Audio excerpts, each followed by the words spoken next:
एना तस्मै श्री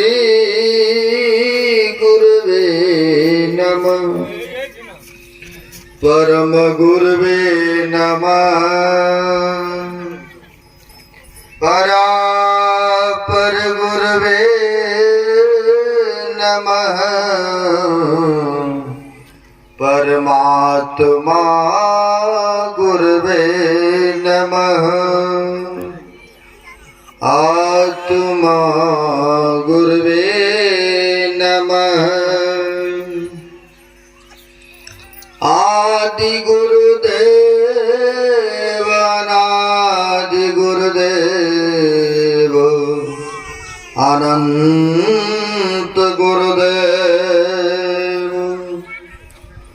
अखिल गुरुदेव चरण गुरुदेव शरण नमस्ते।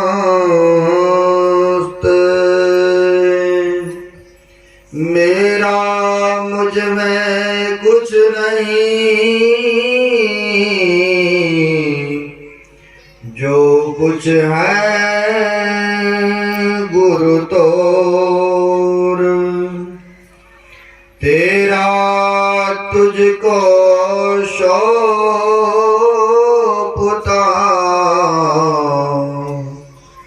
क्या लागत है।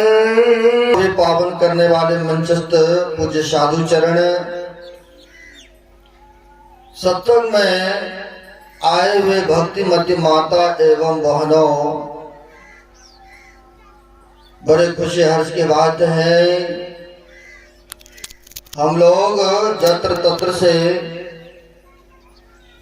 जो मनुष्य शरीर का कर्तव्य है वह कर्म करने हेतु यहाँ पर पधारे हुए हैं और पवित्र ग्रंथ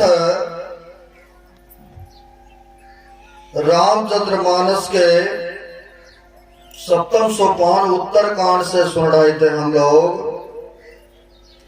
मनुष्य शरीर के विशेषता, यह मनुष्य शरीर जब ईश्वर के विशेष कृपा होते हैं तभी हम लोगों को मिलता है।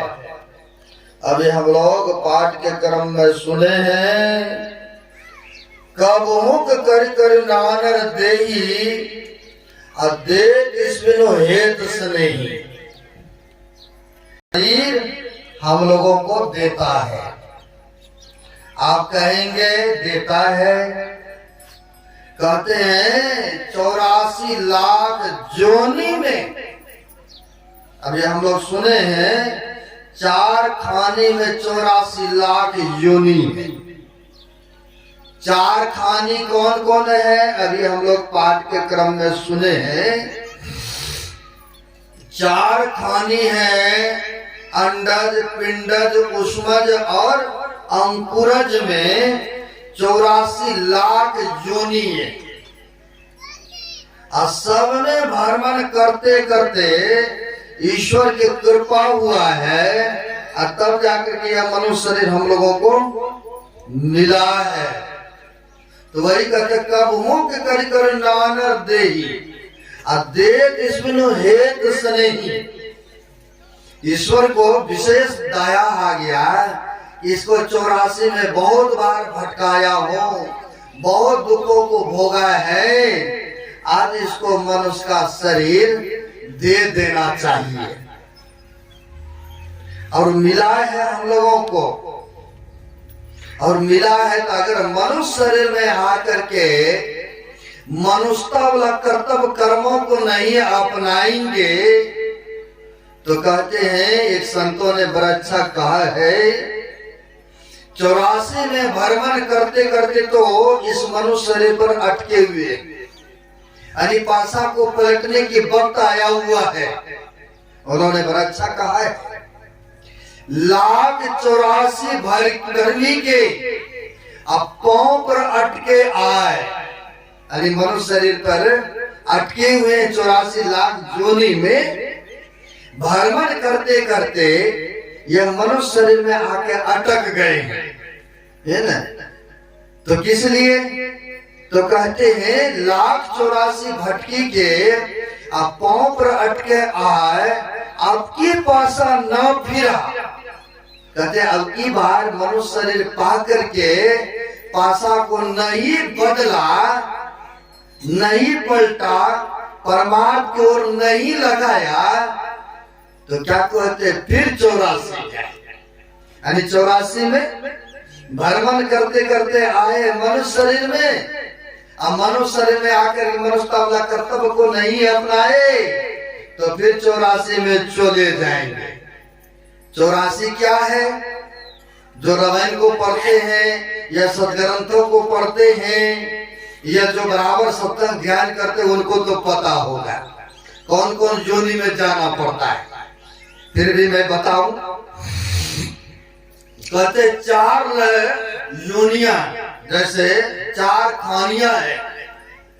तो सुन रहे थे अंडज, जैसे अंडा पक्षी पौधा पक्षीगण, तो कहां से? तो अंडा से पैदा लेते हैं। तो कहते अंडज में भी हम लोगों का जन्म हुआ था। पदावली को पढ़ते हैं ना, पशु पक्षी योनि आदि की योनि में भरम हूं बहु बार, नर्तन अभी कृपा कर दिन अब प्रभु करो उबार हो। गुरुमात की बाणी सुनते हैं, कहते हैं पशु पक्षी योनि में बहुत भ्रमण किए हैं, अब वही नर्तन कृपा कर दिन नर्तन मतलब शरीर। कहते हैं अब यह शरीर मिला है। अब वही बात यहाँ पर कहते हैं, अंडा से पैदा लेते उसको कहते हैं अंडज। चिड़िया उड़िया में सब में भ्रमण करते आए हैं। 84 लाख योनि इसमें है ना। कई बार सोते हैं आप लोग, रात में लगता है कि आकाश मार्ग से हम उड़ रहे, ऐसा होता है। क्यों? तो उसका चिड़िया पक्षी का भी संस्कार लेके आए हैं, इसीलिए रात्रि में उड़ते हैं, महसूस होता है। तो कहते हैं अंडा से पैदा लेते उसको कहते हैं अंडज, अब पिंड से पैदा लेते हैं उसको कहते हैं पिंडज।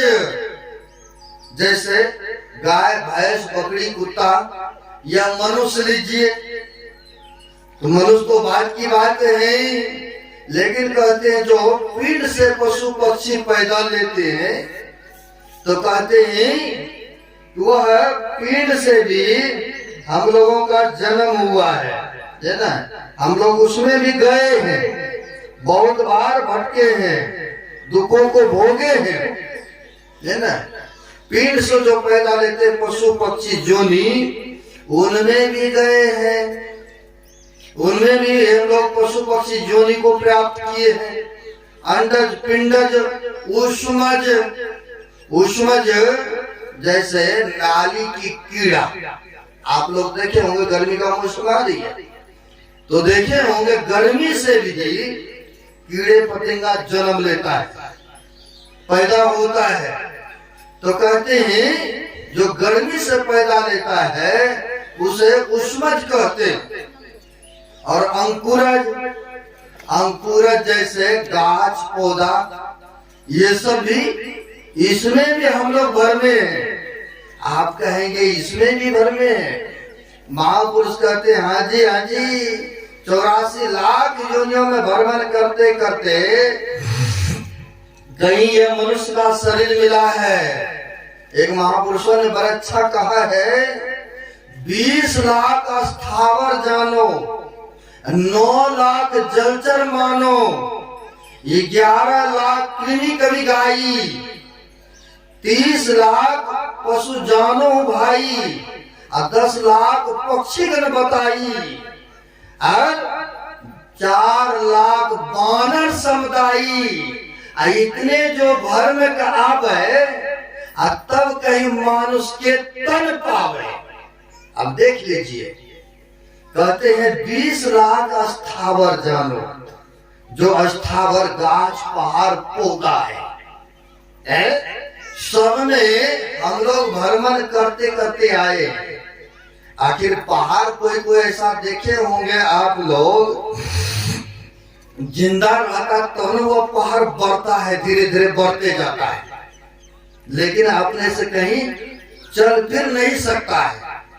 तो कहते वो अस्थावर है ना, जैसे गाछ पौधा, तो वो भी क्या है, उसमें भी जीव है तब ना वो बढ़ रहा है। तो कहते हैं वह पहाड़ जोनियों में, घास पौधों में भी हम लोगों का जन्म हुआ है। आप कहेंगे ऐसा, लेकिन महापुरुष कहते हैं हाँ जी ऐसा। 20 लाख स्थावर, यानी तब जाकर के कहीं 84 पूरा होता है। तो कहते हैं 20 लाख स्थावर जानो भाई, 9 लाख जलचर मानो। जल में मच्छी, कछुआ, कीड़े मकोड़े सब में भ्रमण करते आए हैं, है ना। महापुरुष ऐसा कहते हैं, उसमें भी हम लोगों को भ्रमण हुआ है ना। तो कहते हैं 9 लाख जलचर मानो, 11 लाख कृमि कवि गाई। कृमि जैसे कीड़े मकोड़े जैसे होते हैं, इनमें भी भ्रमण किए हैं, इनमें भी गए हैं, सब में भ्रमण किए हैं, है ना।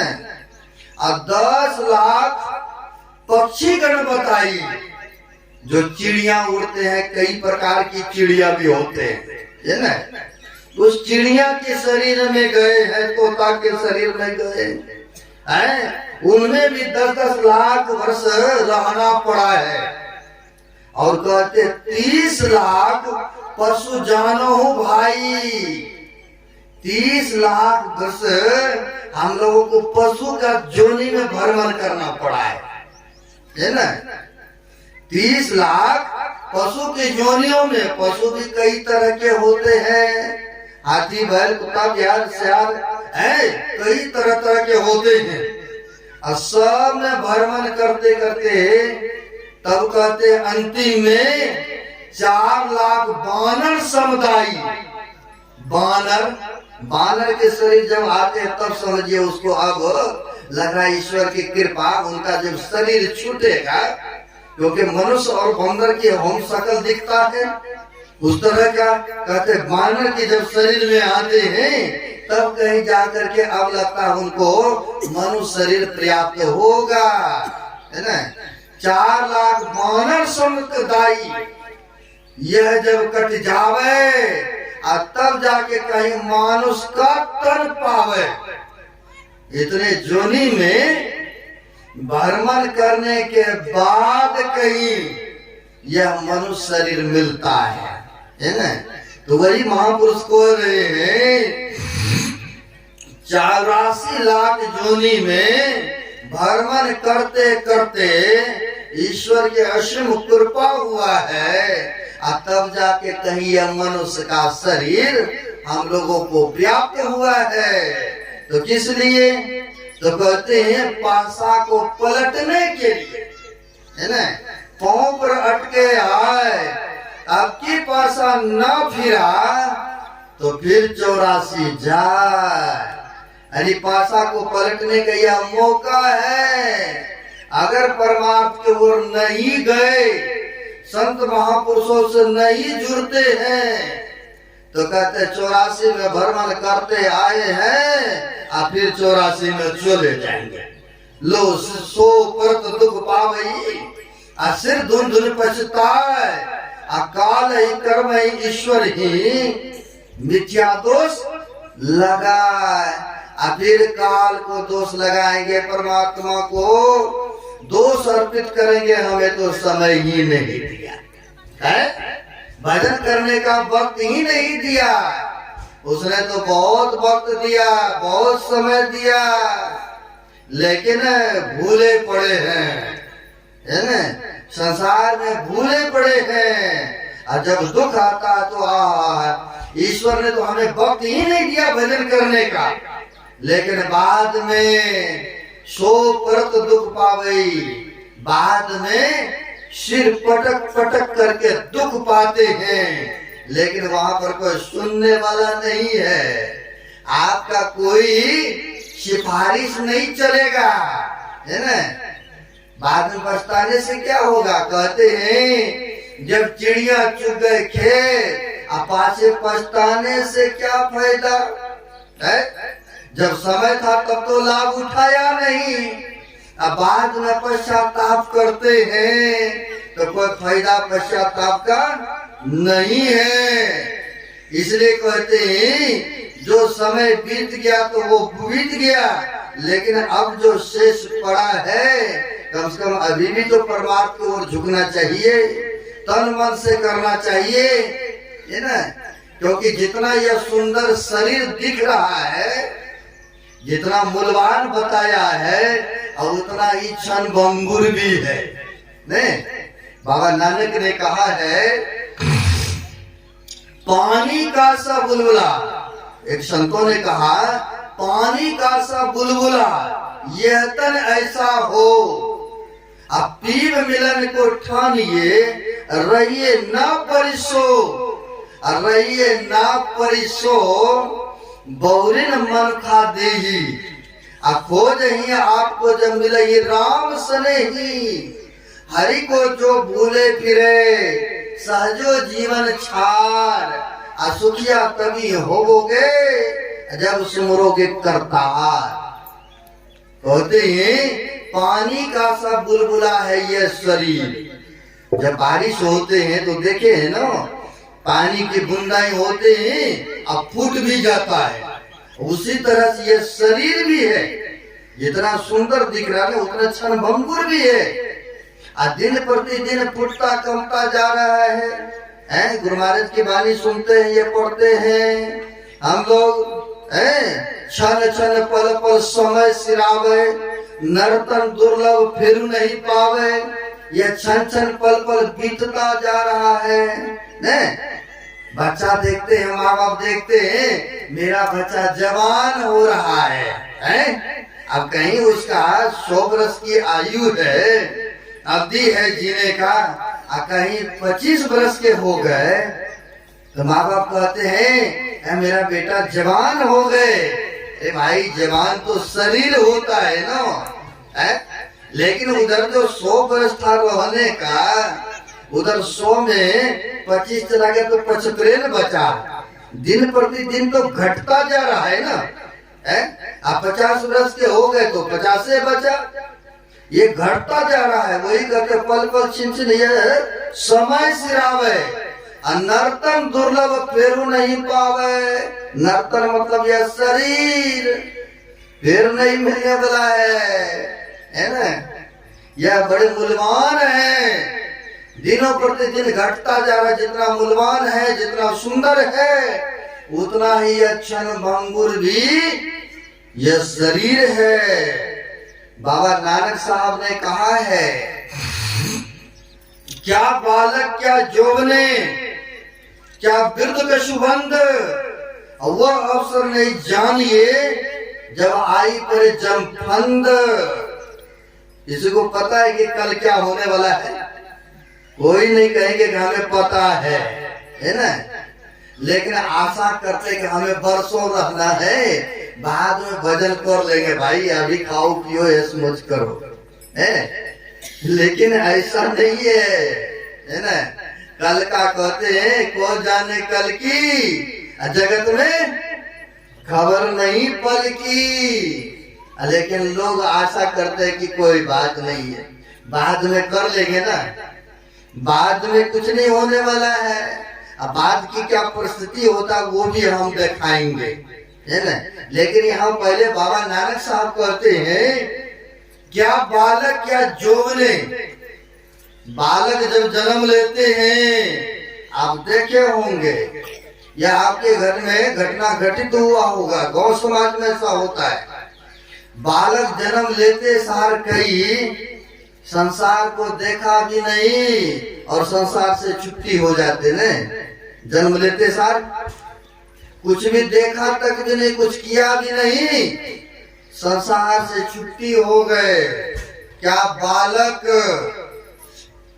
कई उससे भी चलो बड़ा होते हैं, घुरकने लगे, अब घुरकते घुरकते लुढ़क जाते हैं, लो छुट्टी हो जाते हैं, ने ये भी देखते हैं गांव समाज में, उससे भी कहीं पढ़ने लिखने लायक होते हैं, है ना।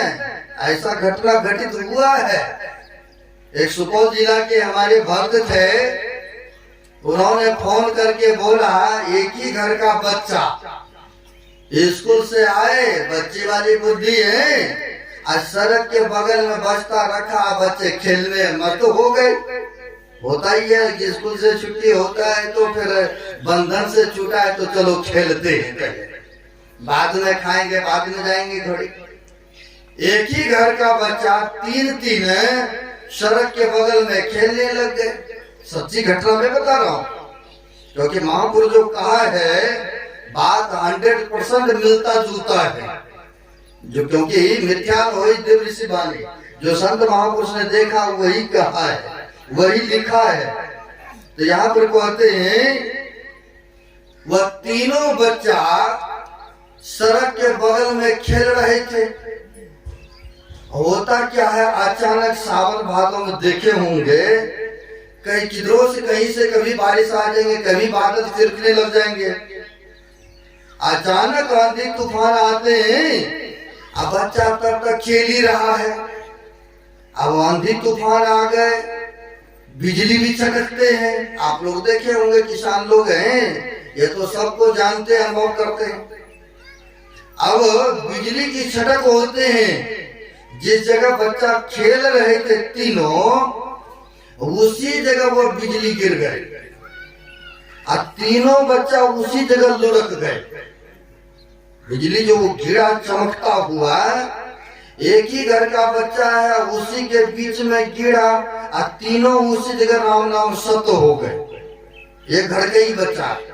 तो वो भक्त कह रहे थे कि ध्यान सत्संग करने का, दान पुण्य करने का यही फल है। यानी दुख होता है तो भक्त लोग कुछ ना कुछ सुनाता ही है, अपना अपना वेदनामा दुखनामा। कहा, मैंने कहा क्या हुआ भाई? कहा हमारे घर के तीन बच्चे एक ही साथ में चले गए, बिजली की छटक हुई, उसी जगह गिरा, चल रहा था, तीनों समाप्त हो गए। अब यहाँ बाबा नानक ने जो कहा है, क्या बालक क्या यौवने, बालक की शरीर हुआ, पढ़ाई लिखाई करने के योग्य हुआ, उसमें भी छुट्टी हो जाते हैं, चलते बने हैं। यौवने, यौवने का मतलब होता है जवानी में, नहीं कहते तोरनी जवान हो गए भाई, मेरे बेटा जवान हो गए। तो यहाँ पर कहते हैं क्या बालक क्या यौवने, जवानी में भी कई का मृत्यु हो जाया करते हैं। आप लोग देखे होंगे, है ना? नहीं देखे होंगे तो मैंने देखा, आपको सच्ची घटना में बता रहा हूँ। पंजाब लुधियाना की बात है, एक सरदार की मुंडा था, मतलब सरदार के पुत्र के, ये मुंडा हुआ तो बेटा को कहते हैं, है ना? यहाँ पर पुत्र कहते हैं, बेटा कहते हैं, वहां मुंडा कहते हैं, लड़की को कुड़ी कहते हैं, है ना? लड़की को कुड़ी कहते हैं, यहाँ पर बेटियां कहते हैं, है ना? तो जगह जगह की बातें हैं। तो वह लड़का की शादी तय, तमन्ना सब कुछ फिट फाट, यहाँ तक कि कार्ड वगैरह सब कुछ तैयार, सबके सब जगह कार्ड वगैरह सब बटा चले गए। इनको हुआ, जिनकी शादी होना था, मन में हुआ कि हमारे दोस्त हैं, हम स्वयं चलते हैं डब्बा लेकर के, वहां पर नियम खास होते हैं, अगर कार्ड देने जाते हैं, कार्ड के साथ में मिठाई के डब्बा भी देते हैं, ऐसा देखने को मिलता है। तो इन्होंने सोचा हमारा मित्र है तो चलते हैं, कुछ बातचीत भी कर लेंगे और साथ में डब्बे कार्ड भी पकड़ाएंगे। तो स्कूटरी पर यानी एक्टिवा पर वह सड़क चले, कार्ड पहुंचाने मित्र के घर में। अब सड़क पर जा रहे तो पता ही है कि बहुत सारी गाड़ी घोड़े चलते हैं।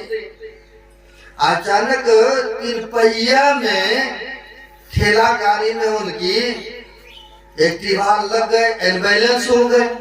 किसी को चलते चलते लग जाए तो हैंडल तो इधर उधर तो होना ही निश्चित है। अब अनबैलेंस हो गए। अब अनबैलेंस हुआ तो डगमगाया।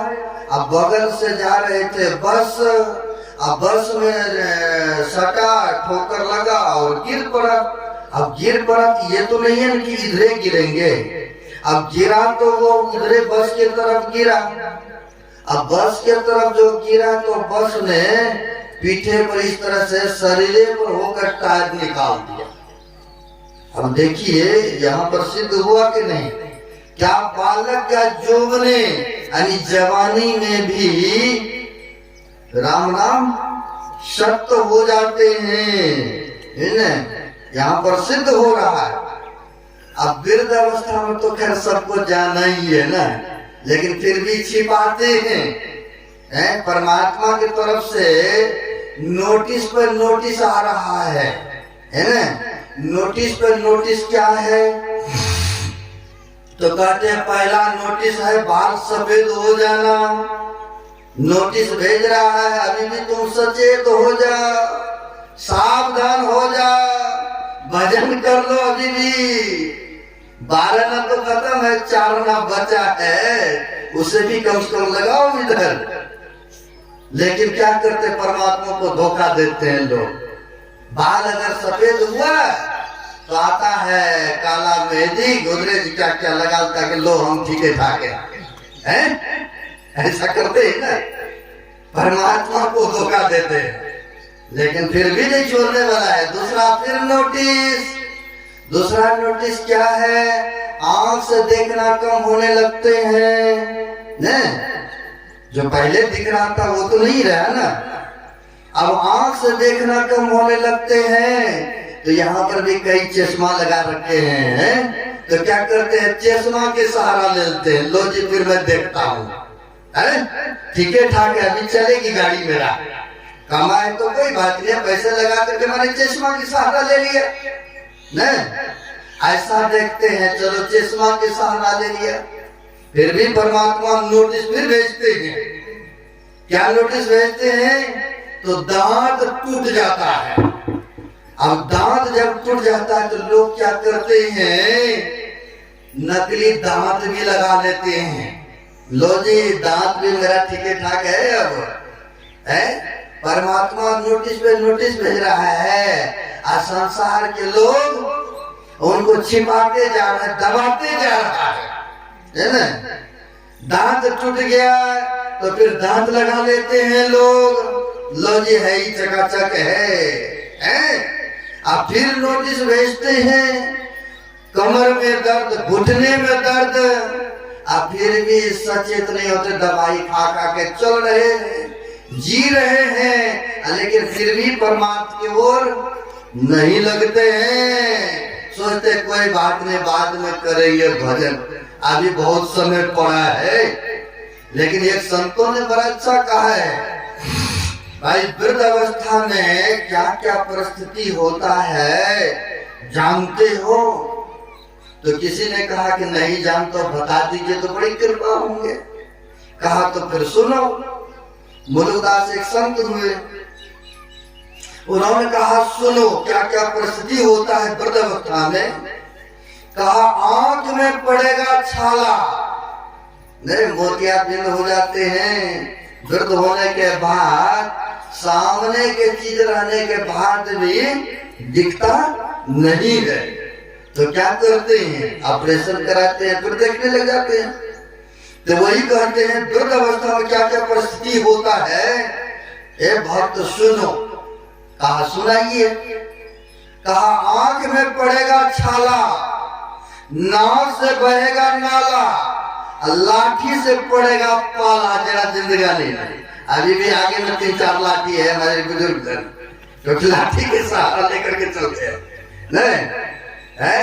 3-4 लाठियां पड़ा तो दिख रहा है, संतों के पानी सिद्ध हो रहा है। एक दिन सबको वो परिस्थिति आने वाला है, अभी तो हंस लीजिए है, हमें वो समय नहीं आया है, और सबको आने वाला है। तो यहाँ पर कहते हैं आंख में पड़ेगा छाला, नाक से बहेगा नाला, लाठी से पड़ेगा पाला जरा जिंदगानी में। अब खरे खरे मल मूत्र त्यागोगे आप परे परे थूकोगे त्रिकदानी में। और जब शक्ति न रहेगी तो भक्ति क्या करोगे? अब कहा था मुल्क दास भगवान का भजन करो जवानी में, है ना, मुल्क दास का कहना है। कहते हैं पड़े पड़े थूकोगे त्रिकदानी में। अब शक्ति ही नहीं है।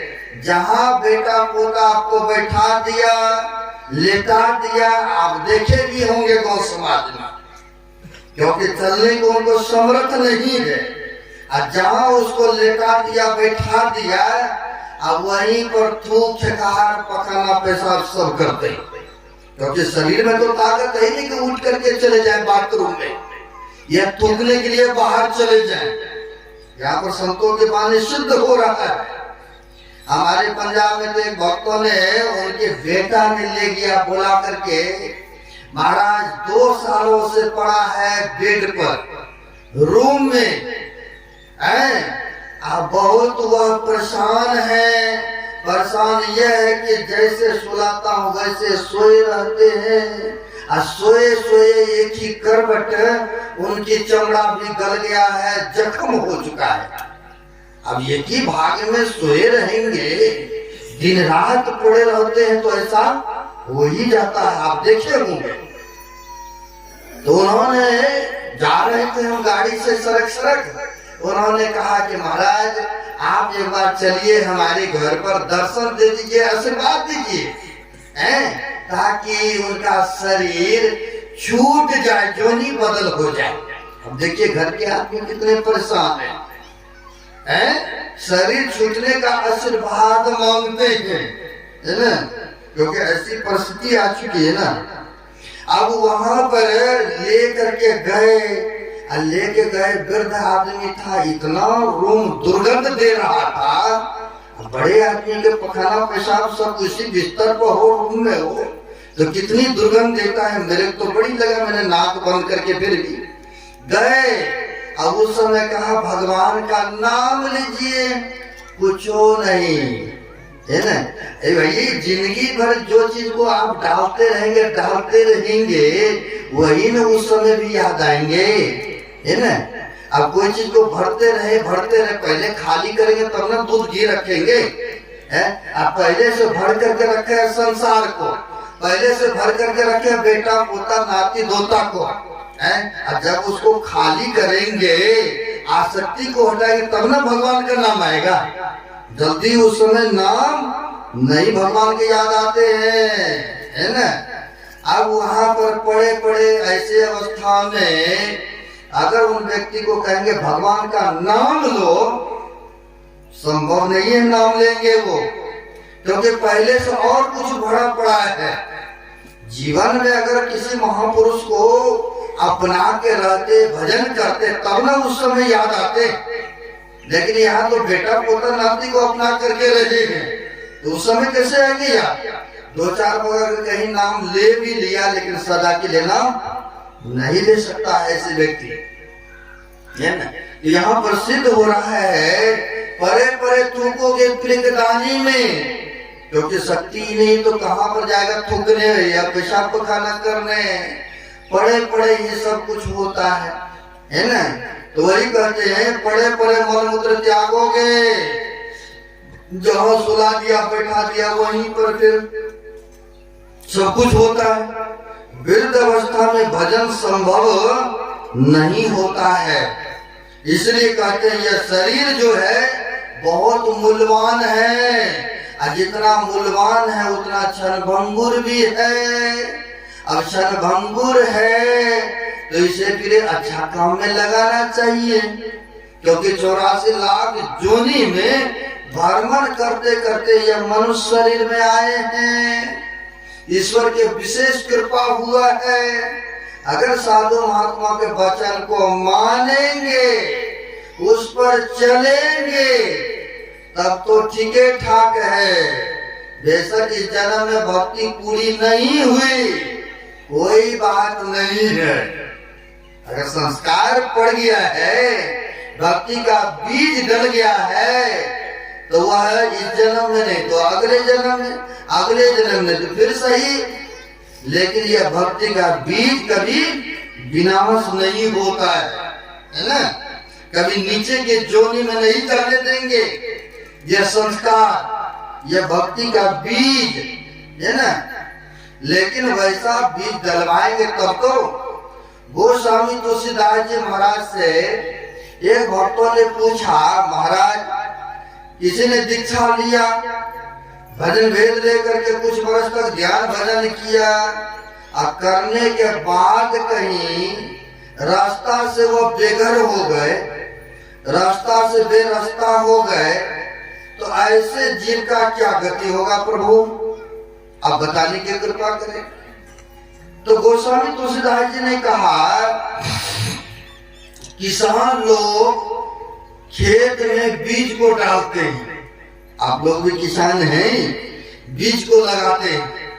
कहा बीज को अर्पण करते हैं।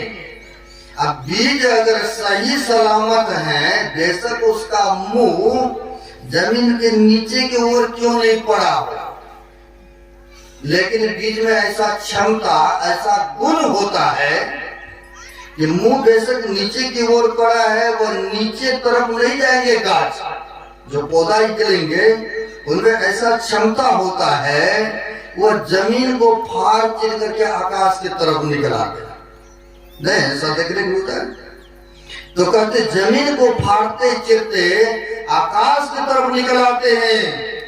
उसी तरह से सच्चा सदगुरु के चरण में चले जाते हैं। सच्चे सदगुरु का बीज अगर उसके अंदर में पड़ गया है तो वह कभी भी नीचे की जोनी में नहीं जाते हैं। उनको पूरा मनुष्य का शरीर मिलेगा और मनुष्य शरीर पा करके फिर से भजन करेंगे, है ना। लेकिन संत महात्माओं का वचन को मानेंगे, उस पर चलेंगे, तब ना लाभ होगा, है। संत महात्मा तो कहते हैं, ए मनुष्यों, यह शरीर बड़े क्षणभंगुर है, भजन जल्दी कर लो। एक संतों ने तो पैर पकड़ना प्रारंभ कर दिए। देखिए संतों की कितनी बड़ी दया होते हैं। कहा भजन याद कीजिए, और बात में देर, और बात में देर, जगत में जीवन है थोड़ा, अब मानुष तन धन जात, गोर धर करो नहीं हो रहा। अब देखिए कहते हैं मानुष तन धन जात है, क्षण क्षण पल पर यह बीतता जा रहा है, समय निकलता जा रहा है। यहाँ पर कहते मानुष तन धन जात है, गोर धरी करो नहीं हो रहा। अब वो कहते गोर पकड़ते हैं कि मैं पैर पकड़ता हूँ कि भजन बंदगी कर लो अभी भी, है ना। तो कहते गोर धरी करो नहीं हो रहा। कांच महल के बीच में एक पवन पंछी रहता, और 10 दरवाजा खुला, उड़न को नित उठी चाहता। अब भज लीजिए भगवान को, आई में भल है अपना, आवागमन छुटे, मिटे जन्म की कल्पना। अब पलटू अटक न कीजिए, घर 84 फेर, अब भजन यात्री कीजिए और बात में दे। देखिए कहते हैं कैसे महापुरुष कहते, यह शरीर में 9 दरवाजा खुला है।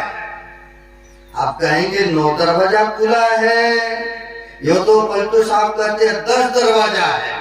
अब कोई संत कहते हैं, हमारे गुरु महाराज कहते हैं, तन नव द्वार हो रामा, अति ही मलिन उठा। 9 द्वार का वर्णन करते हैं, है ना। कोई कोई महापुरुष 10 दरवाजा कहा है। अब 10 दरवाजा 9 दरवाजा क्या है। जो बराबर ध्यान सत्संग करते हैं उनको तो पता होगा कि शरीर में 9 दरवाजा है, और जो नहीं करते उनके लिए जानकारियां होंगे। फिर कहेंगे कौन कौन दरवाजा है, और सब आदमी महसूस भी करेंगे कि शरीर में 9 दरवाजा है। जब शरीर को छोड़ते हैं जीव, यह जीवात्मा जो निकलता है, इसी 9 में से किसी एक होकर के निकलता है तो उसका सबूत, उसका प्रमाण दे करके जाता है। आप कहेंगे 9 दरवाजा कौन कौन है?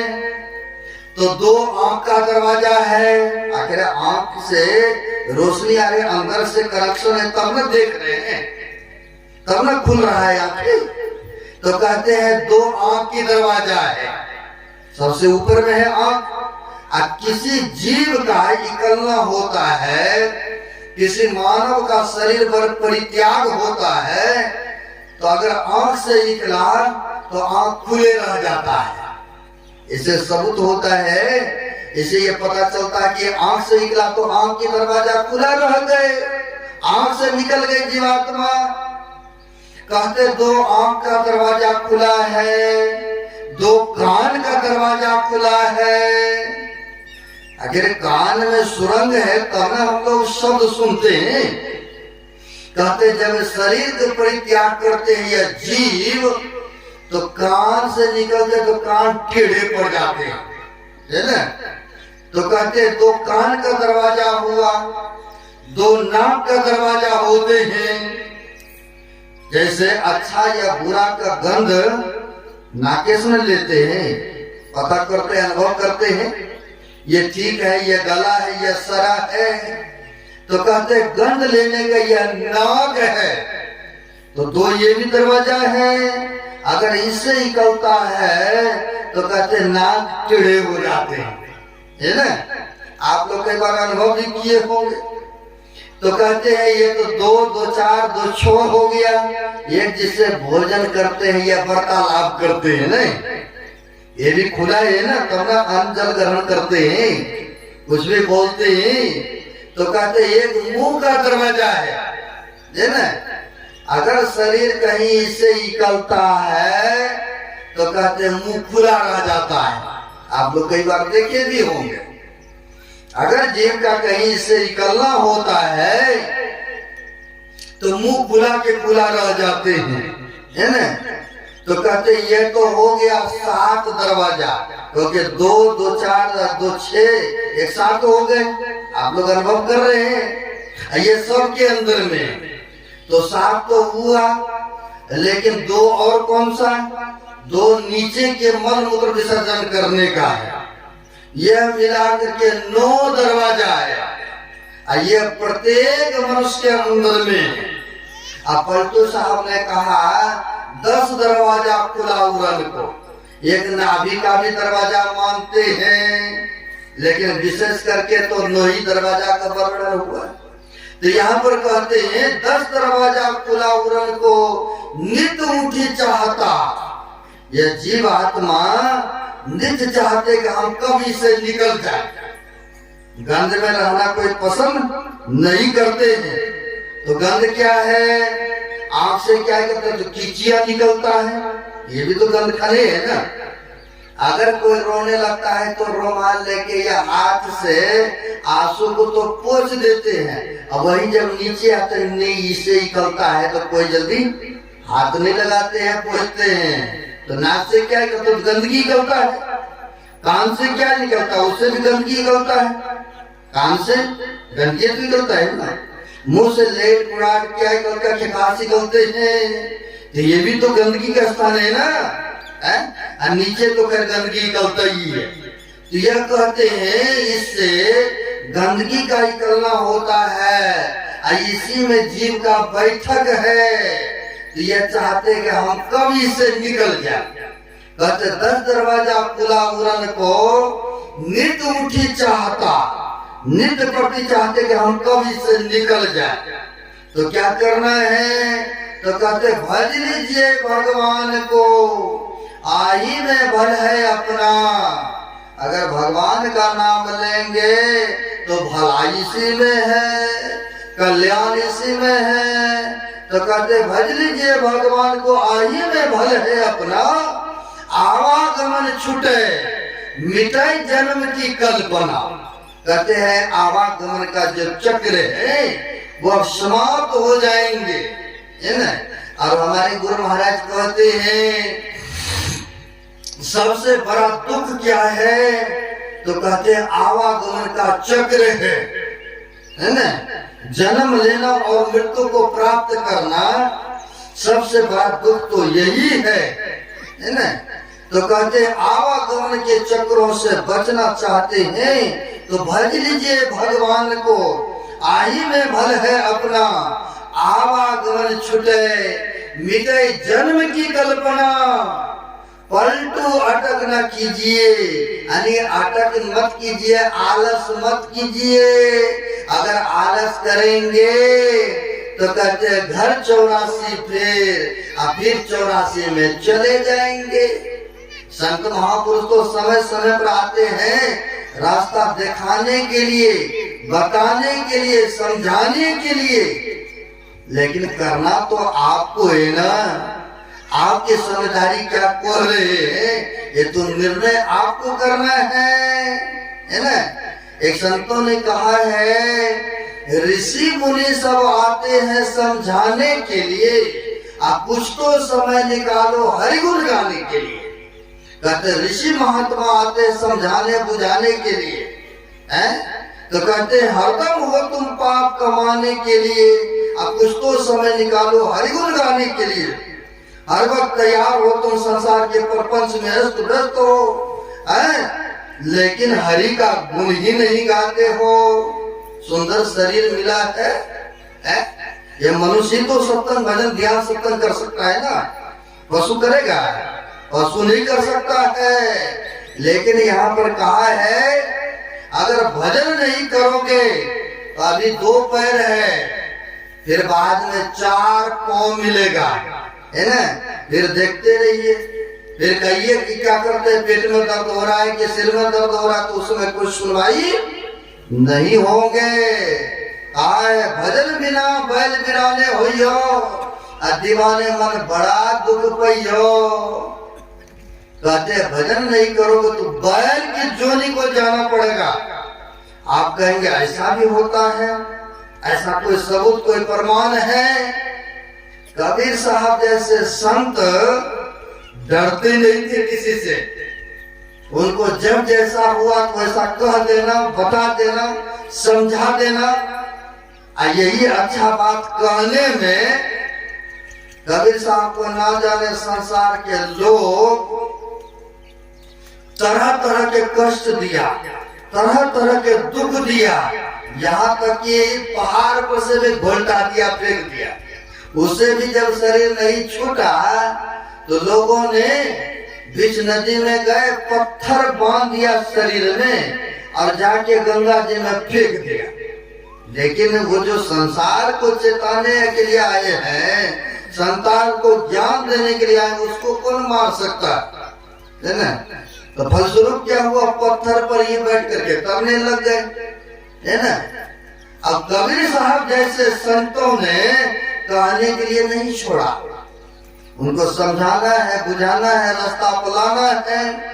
उन्होंने क्या किया, दिन में ही हाथ में मसाल जला लिया, यानी लुक्का जलाना जैसे बोलते हैं। हाथ में मसाल जला करके और शहर के तरफ चले गए। अब जब शहर के तरफ चले गए तो वहां के लोगों ने देखा, लगता है कि वृद्ध हो गए ना कबीर साहब, इनका ये खोपड़ी काम नहीं कर रहा है ना। लोग चलो रात में आते हैं, भाई चलो लाइट नहीं है, प्रकाश नहीं है, तो चलो लुका जला के जा रहे हैं तो रास्ता दिखता है। कहीं लाइट लूट नहीं होता है तो आप लोग भी मोमबत्ती जलाते हैं, लालटेन तो खैर अब तो प्रकाश आ गए हैं, बिजली आ गई तो लालटेन दिख गया तो ये सब दिखता ही नहीं। लेकिन बहुत जगह पहले जगाते होंगे, उसके सहारा चलते हैं। अब होता क्या है, लोगों ने कहा लगता है वृद्ध हो गए ना, इसीलिए कबीर साहब का ये काम नहीं कर रहा है खोपड़ी। 2-4 व्यक्ति आ गए वहां पर, आकर के कहते हैं ये प्रकाश जला करके शहर में क्या खोज रहे हो, यह ढूंढने के लिए आए, क्या आपका खो गया है जो ढूंढने के लिए आए हो? तो कबीर साहब जैसे संत उसने कहा हम मनुष्य को ढूंढने के लिए आया हूँ भाई साहब। कहा देखो वास्तव में लगता है ये पगला गया है, ये बूढ़ा बाबा है ना, ये बूढ़ा बाबा की बुद्धि पलट गया है, मनुष्य खोजने के लिए आया है। देखो देखो देखो हम है मनुष्य, ये है मनुष्य, वो है मनुष्य है, हमें इनमें क्या फर्क है, हम लोग मनुष्य में दिख रहे क्या? एक भक्तों ने कह दिया आकर के क्या आप लगते हैं पागल हो गए, पागल। अगर आपकी एक उंगली काटूं और हम अपना भी काटूं तो क्या खून आपका अलग होगा, हमारा अलग निकलेगा? सबका तो एक ही है, चाहे इस देश का हो चाहे विदेश का हो, चाहे कोई धर्म का कोई जात का हो। अगर किसी का उंगली काटा जाए तो सब में तो वही रक्त निकलेंगे ना जो उसमें है। कहा एक ने कहा कि आपका महाराज एक उंगली काट के देखूं क्या है, आप मनुष्य को ढूंढने आए हैं, हम भी अपना काटते हैं तो देखेंगे, अगर अलग अलग खून निकलेगा तब हम जानेंगे कि हाँ आप मनुष्य ढूंढने के लिए आए हैं। क्या इतने हम लोग हैं, क्या मनुष्य आपको नहीं दिख रहा है? अब शहर में आ गए हैं मनुष्य खोजने। कबीर साहब जैसे संत कहा कि भाई दिखता तो नहीं है, लगता है बिल्कुल पागल हो गए यार। संसार के लोग तो चलिए साधु महात्मा को पागल बेवकूफ न जाने तरह तरह के बातें कहते हैं, लेकिन संत महात्मा जो देख रहा है वो तो मिथ्या नहीं बोलेंगे ना। कहा भाई अभी तक तो मनुष्य नहीं दिख रहा है, कहा इसका पहले सबूत दीजिए, यानी प्रमाण दीजिए तब हम मानेंगे, क्योंकि पहले सबूत मानते हैं, पहले सबूत दीजिए प्रमाण दीजिए तब हम मानेंगे कि शहर में कोई मनुष्य नहीं है ना। कबीर साहब जैसे संत कहा सबूत चाहते हो प्रमाण, कहा तब न मानेंगे कि हम लोग मनुष्य है या नहीं है। आप ढूंढने के लिए आए हैं, हम लोग मनुष्य आपको दिख ही नहीं रहा हूं, इसका सबूत दीजिए आप। कहा ठीक है सबूत देने के लिए हम तैयार हैं, थोड़ा मेरे नजदीक आओ, क्योंकि संतों के पास में तीसरा आंख होते हैं, दिव्य दृष्टि जिसको कहते हैं, है ना। जैसे वेद व्यास जी महाराज ने भी संजय को दिया था देखने के लिए, बैठे थे कहाँ अस्थामा, वहाँ अस्थामापुर में, अब देख रहा था कुछ क्षेत्र में लड़ाई हो रहा, बैठे बैठे सारा रिपोर्ट दे रहा था, है ना, सारा खबर दे रहा था, बैठे थे घर में और सारा उनको जानकारी सारा कुछ दिख रहा था। तो संतों के पास वही दिव्य दृष्टि होते हैं। कहा देखना चाहते हो, कहा दिखाइए तब मानूंगा। कहा मेरे नजदीक आओ, थोड़ा मेरे नजदीक आया, दो चार व्यक्ति नजदीक में, कहा ये जो प्रकाश जल रहा है ना थोड़ा इसमें देखो तो। अब देखा उसमें, अब देखा तो देखने के बाद कहा महाराज इसमें तो कोई गधा दिख रहा है, कोई कुत्ता दिख रहा है, कोई सियार दिख रहा है, कीड़े मकोड़े दिख रहा है। तभी तो मैं आया हूँ इस शहर में ढूंढने के लिए मनुष्य, कोई मनुष्य मिल जाए। कहा ये कैसे महाराज? कहा अरे मनुष्य वाला कर्तव्य ही नहीं है, कर्तव्य तो वो जानवर वाला कर रहा है, और जब वो जानवर वाला कर्तव्य कर्मों को कर रहा है, जब शरीर छूटेगा तो वही जानवर के शरीर में जाएंगे, है ना, वही जोनी को प्राप्त करेंगे। क्योंकि अगर मनुष्य शरीर रह करके मनुष्यता कर्तव्य कर्मों को करेंगे तब ना मनुष्य शरीर मिलेगा। यह सुंदर सा मनुष्य शरीर पाए हैं, गुटखा जर्दा बीड़ी सिगरेट दारू भांग मांस मच्छी अंडा गंडा सब डालते हैं, यानी पशु होकर के शरीर को छोड़ेंगे तो पशु जोनी को प्राप्त करेंगे, हैं? चाहेंगे कि हमारा शरीर छूटे तो मनुष्य मिले, मनुष्य वाला कर्तव्य कर्म रहेगा तब ना मनुष्य शरीर मिलेगा। लेकिन वैसा कर्तव्य तो करते नहीं है। सुंदर शरीर मिला है, काम है पशु वाला, तो पशु वाला काम है तो पशु की जोनी को प्राप्त कीजिएगा, जाइए 84 में दुख भोगते रहिएगा। इसलिए यह शरीर मिला है बड़ा मूल्यवान शरीर है, उत्तम शरीर है। तो इस शरीर को इसलिए उत्तम कहा साधन धाम मोक्ष करी द्वारा अपाइन जेहि परलोक समारा। यानी यह साधनों का धाम है, यह शरीर को मोक्ष का द्वार बताए हैं, है ना।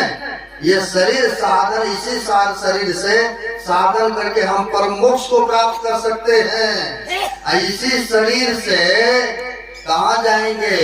तो कहते नरक में भी जा सकते हैं, स्वर्ग भी जा सकते हैं। वैसा कर्तव्य कर्मों को करेंगे तब न मिलेगा वो स्थान, या यही शरीर से मोक्ष को भी प्राप्त कर सकते हैं।